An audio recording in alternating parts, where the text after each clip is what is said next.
Olá, amigos de todo o Brasil. Está começando mais um programa Ponto 3 aqui na TV Pai Eterno. Eu agradeço muito a sua companhia e hoje nós vamos conversar sobre um tema muito especial: educação. Os desafios da educação hoje. Há quase um ano convivendo com a pandemia, a educação brasileira vive um contexto marcado por aulas remotas, desigualdades, alunos sem acesso a aulas e atividades paralisadas ou adaptadas por diversas escolas em todo o país. A educação é um direito básico previsto pela Constituição Federal e compromete a vida e a aprendizagem de muitos brasileiros, crianças, jovens e também os adultos. Pensar a conjuntura da educação envolve a sociedade, a comunidade escolar, professores, família e também aqueles que são alvos no processo educacional. E para nós conversarmos sobre esta dimensão tão básica, tão fundamental da nossa sociedade, eu tenho a alegria de receber aqui dois convidados especialistas em educação para nos ajudar a compreender bem o panorama e os desafios também vividos na pandemia. Conectado conosco, direto de Porto Alegre, o irmão Paulo Fossati. O irmão Paulo é doutor em educação, professor e pesquisador do programa de pós-graduação da Universidade La Salle e reitor da universidade, e também o presidente da Associação Nacional de Educação Católica, a ANEC. Irmão Paulo, muito bem-vindo ao Ponto 3.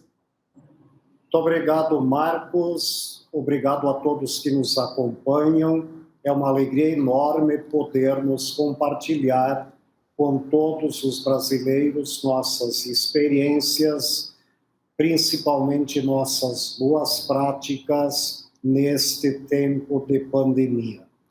Muito obrigado. A ANEC, presidida pelo irmão Paulo, possui diversas entidades nos mais variados níveis em todo o Brasil, de educação básica ao ensino superior e também atividades sociais. Então, para nós é sempre uma alegria ter a ANEC aqui na nossa programação.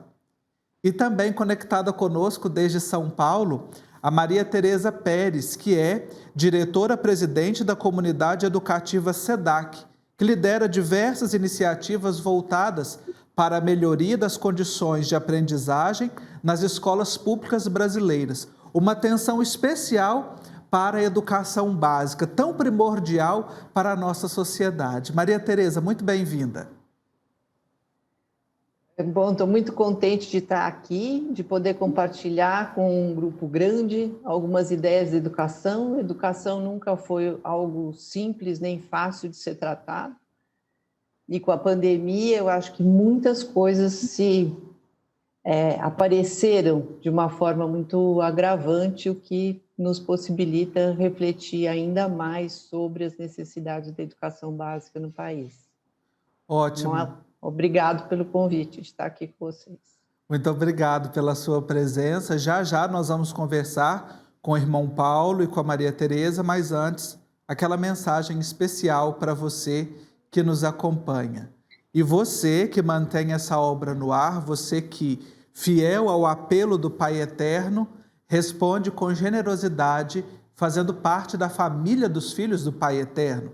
Muito obrigado pela sua generosidade, você que colabora conosco mensalmente e você que nos assiste que ainda não faz parte da associação e que pode ligar no 62 3506 9800 ou ainda acessar o nosso portal na internet paieterno.com. Desde já, muito obrigado pela sua fidelidade e pelo seu sim a essa obra de evangelização. Vamos então começar a nossa conversa. Já temos aqui os nossos convidados apresentados e é aquela pergunta para a gente iniciar, né, bem este papo sobre educação. Nós sabemos que a pandemia trouxe mudanças significativas para toda a sociedade. Nós estamos tendo que sobreviver e conviver com a pandemia, cada dia é um dia novo, e a educação foi muito afetada, sem dúvida, foi uma das principais afetadas nesse processo. Quais os desafios mais urgentes hoje? Ou o que é mais urgente para a educação neste tempo? Eu gostaria de começar ouvindo a Maria Tereza. Bom, priorizar as urgências, né? Porque temos muitos assuntos que são urgentes. Mas eu acho que urgente é a gente conseguir olhar para as nossas crianças, para os nossos adolescentes e jovens e ver de fato o que foi trabalhado nesse período de pandemia, como que a gente pode aproveitar as aprendizagens que ocorreram, como que a gente dá conta de acolher e potencializar as aprendizagens nas escolas, né? E também o vínculo com as famílias, que eu acho que é algo absolutamente essencial de ser trabalhado, né? Uhum. Irmão Paulo? Eu creio que a pandemia nos trouxe várias lições, principalmente depois de um ano, estamos nos dando conta que é urgente e necessário garantir os processos de acesso e também os processos de permanência na educação. Nós temos estatísticas alarmantes do número de alunos que durante a pandemia não tiveram acesso à educação. Então, eu diria, uma das primeiras urgências, um dos primeiros desafios, independente se é educação municipal, estadual, federal ou mesmo particular, nós termos uma política de acesso, principalmente de acesso digital, porque agora a educação nunca mais será a mesma antes da pandemia, não podemos negar a educação online e para educar essa geração que está chegando e para educarmos bem neste ano 2021, nós precisamos sim unir todas as forças, igreja, governos, ONGs, pessoas de bem, para que tenhamos uma política inclusiva que passe pelo acesso ao mundo digital e nesse mundo digital passar também pela nossa alfabetização digital enquanto educadores, pais e mesmo estudantes. Esse ponto que o irmão Paulo traz para nós, ele é muito sensível porque, principalmente o ensino superior, ele já vinha se preparando e se abrindo para essa realidade com a educação à distância. Muitas faculdades, universidades já provinham cursos à distância. Mas agora nós tivemos que entrar de maneira brusca. Quem ainda não fazia teve que aprender a fazer. Eu acredito que a educação básica foi uma das que mais sofreram com isso, porque embora as crianças de hoje já nasçam nesse ambiente digital, muitas vezes a sua comunidade e até mesmo a sua estrutura mais próxima, a família, não estava preparada para isso. Nesse processo complexo, Maria Tereza, da educação básica, porque também envolve os pais, que muitos estão em teletrabalho, têm que conciliar a jornada de trabalho com o suporte, o acesso às crianças. Como não prejudicar a educação das crianças, dos adolescentes, diante dessa situação? Isso que o irmão Paulo falou é absolutamente essencial, a questão do acesso, né? Então, o que está na Lei de Diretrizes e Bases, o direito ao acesso à escola, hoje ele passa por acesso a equipamento e acesso à internet, né? Então, o acesso não é só ter a matrícula na escola, mas a gente precisa garantir essas condições. Eu acho que nós tivemos uma explicitação de uma desigualdade social enorme no país, porque aqueles que tinham recursos tecnológicos, espaço e teve um tipo de aproveitamento, e a gente sabe que a maioria não tinha o equipamento, não tinha internet, um celular só na casa para distribuir para todos os filhos, enfim, uma dificuldade muito grande de ter acesso a isso. Agora, onde teve uma evolução, no paralelo, teve uma evolução enorme no uso de tecnologia, enorme mesmo. Então, o que também ficou evidente, que há mais de 30 anos a gente fala da necessidade do uso da tecnologia da informação dentro das escolas, a gente conseguiu, o que a gente não conseguiu em 30 anos, a gente conseguiu nesse 1 ano, que é tanto a necessidade como a aprendizagem, como a colaboração entre os professores, um ajudando o outro, os diretores, enfim, o pouco que cada um sabia foi compartilhado. Eu acho que esse movimento de compartilhar os saberes foi bastante positivo nesse processo de pandemia. Lógico que a gente precisa investir muito na formação, tanto dos professores como dos gestores, para que eles também possam trabalhar e ajudar os seus estudantes, né? Uhum. Mas, sem dúvida, a gente teve um avanço enorme nesse período em relação a isso, né? Certamente, né, diante de um projeto que auxilia na capacitação de professores da educação básica, de apoio, a senhora ouviu muitas lamentações também, muitos medos, angústias dos professores que estão aí lidando com a educação básica no nosso país. Quais são aqueles mais latentes no coração dos nossos educadores? O distanciamento. Eu acho que o distanciamento é o mais dolorido, né? Porque o vínculo que os professores têm com os seus alunos é muito intenso, né? Então, eu acho que, sem dúvida, a gente vai continuar com uma educação usando os equipamentos virtuais, que eu acho que são absolutamente essenciais e potentes, mas a gente não pode abrir mão do presencial, né? Então, nós temos que lidar com essas duas correntes concomitantemente, né? Uhum. Lidar com o distanciamento é uma realidade que nos afeta a todos emocionalmente, né? Afetivamente, nós somos bastante marcados, já estamos aí quase 1 ano de pandemia, marcada também por diversas fases e que escancarou muitas dificuldades e desigualdades da nossa sociedade. Olhamos um pouquinho para a educação básica a partir da colaboração da Maria Tereza. Agora vamos dar um salto aqui no ensino superior, ao qual o irmão Paulo está mais ligado, convive diretamente. A universidade, irmão Paulo, conseguiu encontrar soluções e se adaptar a essas crises? Os nossos professores e estudantes, eu falo isso também enquanto estudante de pós-graduação e que tive que me virar também nesse tempo. Conseguiu sobreviver nesse ambiente digital? Nós temos, Marcos, 3 cenários no Brasil para a educação superior.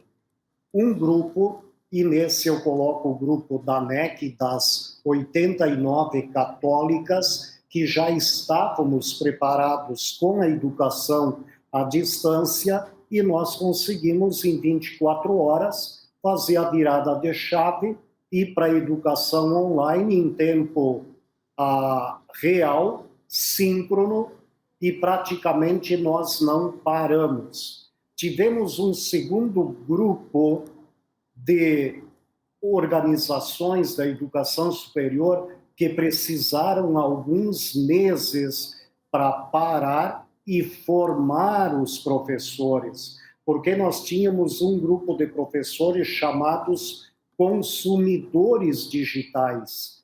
E para eu poder dar aula online, eu preciso passar do estágio do consumidor para o produtor de conteúdo.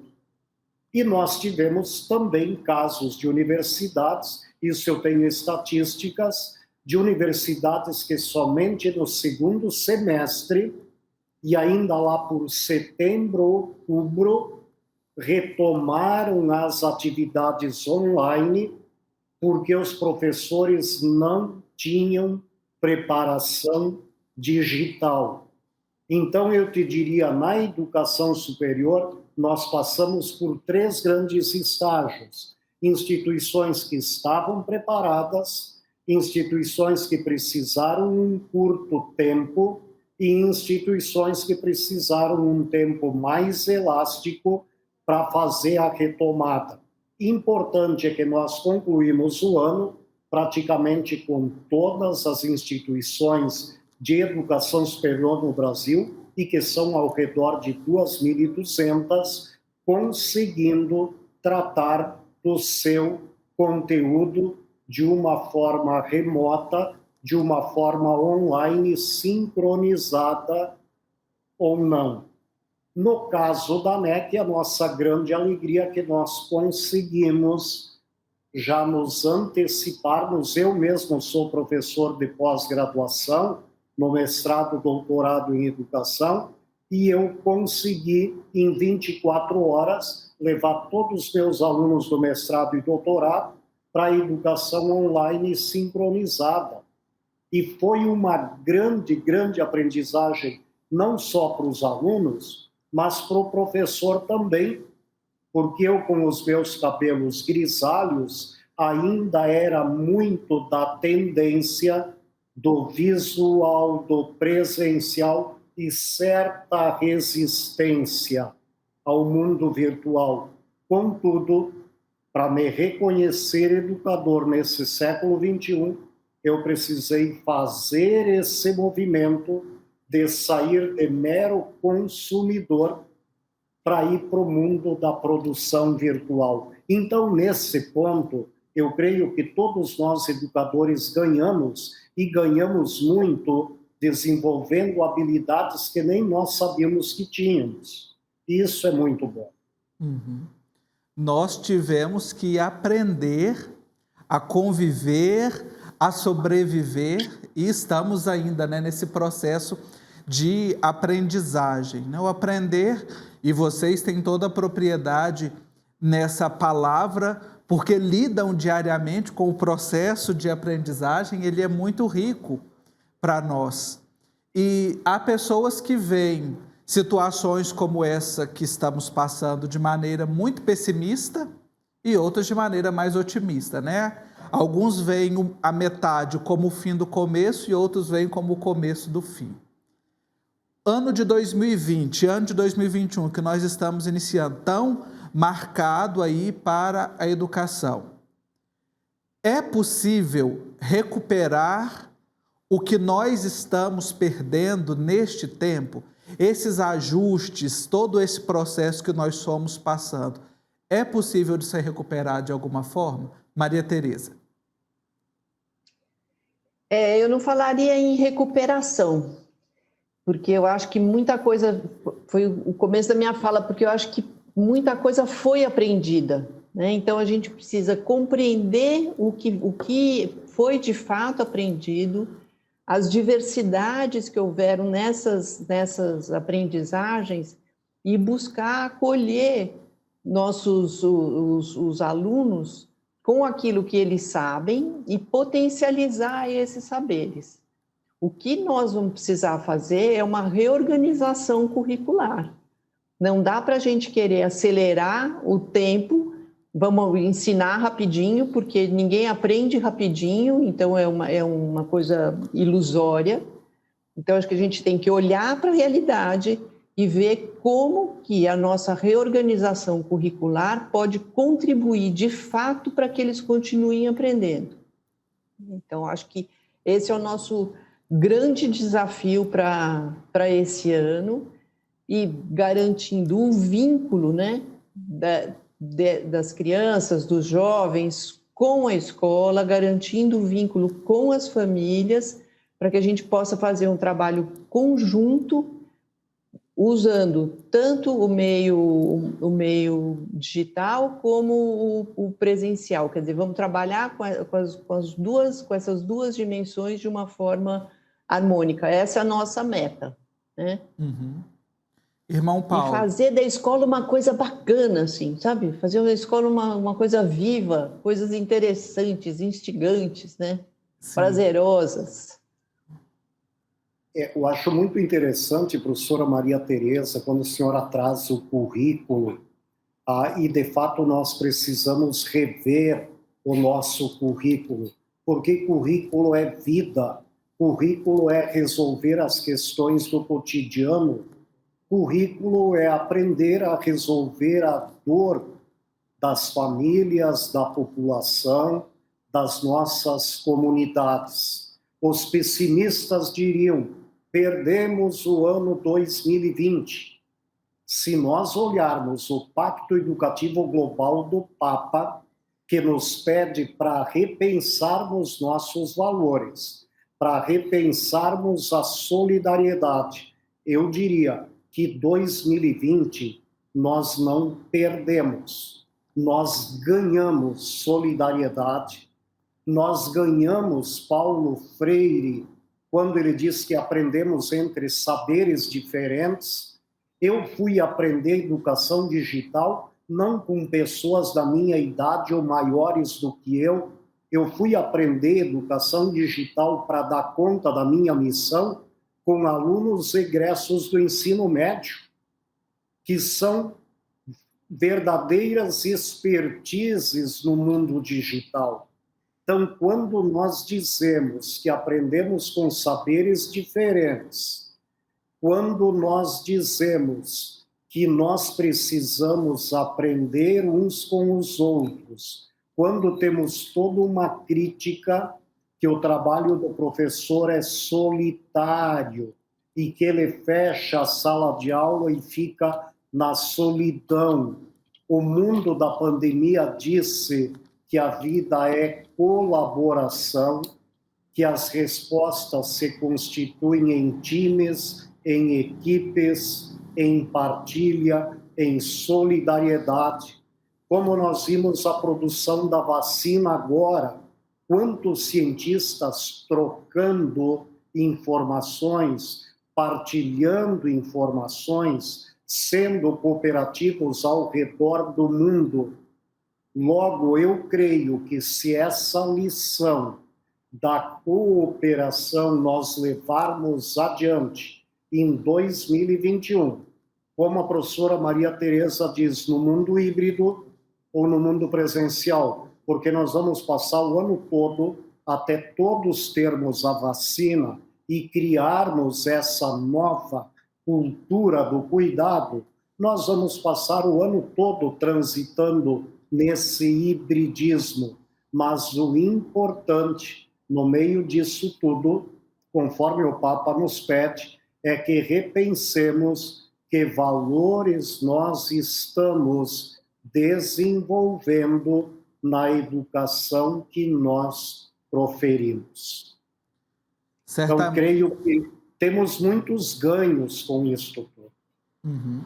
Certamente nós teríamos muitos outros pontos a serem abordados. O que nós conversamos hoje não é nenhum capítulo do grande livro da educação que se escreve todo o tempo todo. Mas chegou a hora de nós irmos concluindo o nosso pensamento dessa conversa tão rica e tão agradável sobre os desafios da educação e também as perspectivas para a educação. Primeiramente, nós precisamos aproveitar das aprendizagens, potencializar o que nós aprendemos, porque aprendemos com saberes diferentes. A nossa vida é assim, a gente aprende o tempo todo, com cada situação. Não dá para jogar a água do banho com a criança dentro. Vamos aprender do que nós estamos vivendo. Claro, para isso é preciso política de acesso digital. É preciso garantir o acesso às plataformas, aos meios, para todas as pessoas, não apenas a alguns. E assim o processo de educação vai acontecer nas mais diversas formas em todo o tempo da nossa vida. E claro, é preciso também uma reorganização. Assim como nós estamos reorganizando a nossa vida, é preciso uma reorganização dos currículos para manter também os vínculos e nos adaptarmos a esta nova realidade. Diante desta partilha tão rica, eu quero agradecer a participação da Maria Tereza Pérez, diretora-presidente da Comunidade Educativa SEDAC, e também ao irmão Paulo Fossati, que é doutor em educação e também o presidente da Associação Nacional de Educação Católica.